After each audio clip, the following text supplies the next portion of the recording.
வணக்கம் மனிதர்களே.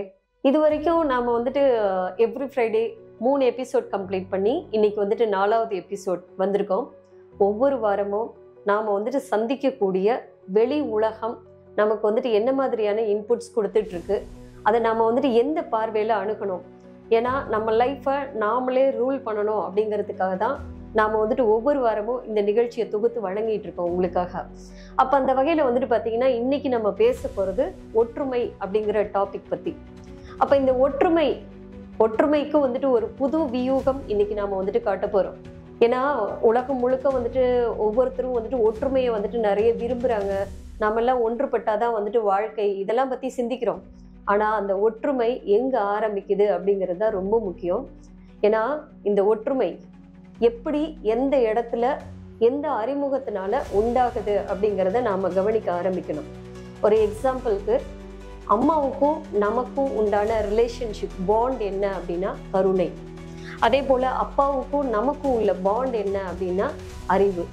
அதே போல குருமார்கள், அதாவது வீட்டு பெரியவங்களா இருக்கட்டும், இல்லை நம்மளுக்கு வந்து கல்வி சொல்லி கொடுத்த ஒரு ஆசானா இருக்கட்டும், இந்த மாதிரி வந்துட்டு பெரியவங்க, இவங்களுக்கும் நமக்கும் உண்டான பாண்ட் என்ன அப்படின்னா அனுபவம், அறிவு. தென் அரசு அலுவலர்களுக்கும் நமக்கும் உண்டான பாண்ட் என்ன அப்படின்னா தீர்வு. அதாவது கண் தொடைப்பா ஏதோ ஒன்று பேசிட்டா நம்ம வந்துட்டு அந்த இடத்த விட்டு நகர்ந்துடாம அவங்களுக்கும் நமக்கும் உண்டான பாண்ட் என்ன அப்படின்னா தீர்வு நடவடிக்கை. இப்படி நிறைய விஷயங்கள் எல்லா இடத்துலையும் வந்துட்டு ஒரு பாண்ட் கிரியேட் ஆயிருக்கு. அந்த பாண்ட் அதே அளவு நிலையில நாம பயன்படுத்தினா மட்டும்தான் இந்த ஒற்றுமைங்கிற விஷயம் வந்துட்டு லாங் லாஸ்டிங்கா நம்ம பயன்படுத்த முடியும். அப்ப இன்னைக்கே வந்துட்டு ஒற்றுமை இல்லாம போகுது, உடையுது ஒற்றுமை அப்படின்னா அதுக்கு காரணம் இதுதான், மிஸ்மேட்ச் பண்ணிக்கிறது தான். அதாவது நண்பன இடத்துல போய் அப்பாவை வைக்கிறது, அதே போல அம்மா கேரக்டர்ல வந்துட்டு நண்பனை வைக்கிறது. வெளியில வந்து நம்ம டிராவல் பண்ற இடத்துல வந்துட்டு நிறைய பேரோட வந்துட்டு நம்ம வந்து ஒரு பேசஞ்சரா டிராவல் பண்ணி நிறைய விஷயங்கள் பேசுவோம். அவங்களுக்கும் நமக்குமான ஒரு பாண்ட் ரிலேஷன்ஷிப் என்ன அப்படின்னா ஒரு சொசைட்டி பீப்புள்ஸ். அப்போ பொதுப்படையான நிகழ்வுகள் நிறைய வந்துட்டு பொழுதுபோக்கு நிகழ்ச்சி இது பார்த்துருக்கீங்களா, அரசியல் நம்ம நாட்டில் எப்படி போயிட்டு இருக்கு, இந்த மாதிரி ஒரு பொதுப்படையான வியூகங்களை பேசணும்.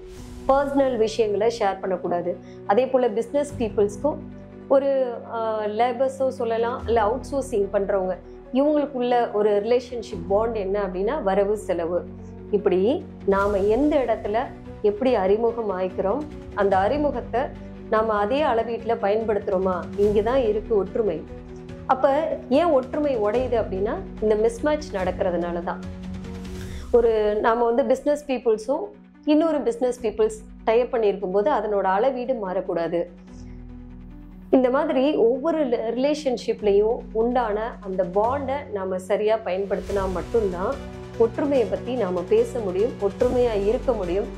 இந்த மாதிரி யூஸ்ஃபுல்லான ஒரு டாபிக், நாம எப்படி வந்துட்டு ஒரு அறியாமை இல்லாம நம்ம வாழ்க்கையை நாமளே எப்படி ரூல் பண்ணணும் அப்படிங்கிறது தான் இந்த எவ்ரி ஃப்ரைடே நிகழ்ச்சியோடைய நோக்கம்.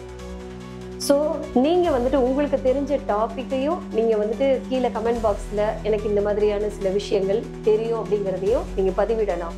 அதே போல என்ன விஷயம் எக்ஸ்பெக்ட் பண்றீங்க, என்ன டாபிக் பத்தி பேசலாம் அப்படிங்கிறதையும் நீங்க கமெண்ட் பாக்ஸ்ல தெரியப்படுத்துனீங்க அப்படின்னா நெக்ஸ்ட் வீக் அதை பத்தி நம்ம பேசலாம். ஸோ நம்ம வாழ்க்கையை நாம ரூல் பண்ணணும், அறியாமை இல்லாம வாழ்க்கையை வாழணும். ஏன்னா இதனால என்ன சேஃப்டி நடக்குது, என்ன சேவ் பண்றோம் அப்படின்னா நாம வந்து பாத்தீங்கன்னா நிறைய நல்ல குணம் இருக்கும், நல்ல அறிவு இருக்கும், அனுபவம் இருக்கும், பணம் இருக்கும். இதெல்லாம் நாம வந்துட்டு வெளி உலகத்தை நாம அப்படியே நம்ம பாக்குறதுனாலதான் இதை வந்துட்டு முறையற்று செலவிடுறோம். அப்போ நாம எப்படி இதை வளர்த்துக்கிட்டு இது முறையா செலவிடுறதுனால நாம பழைய வாழ்க்கை நிலையிலிருந்து அடுத்த நிலைக்கு எப்படி உயரணும் அப்படிங்கிறது தான் இந்த நிகழ்ச்சியை. இதை வந்து ரொம்ப சென்சிபிளா கவனிங்க அப்படின்னு நம்ம வந்துட்டு இந்த எவ்ரி ஃப்ரைடே நடத்துறோம். ஸோ சந்திப்போம் நெக்ஸ்ட் வீக். வணக்கம், வாழ்த்துக்கள்.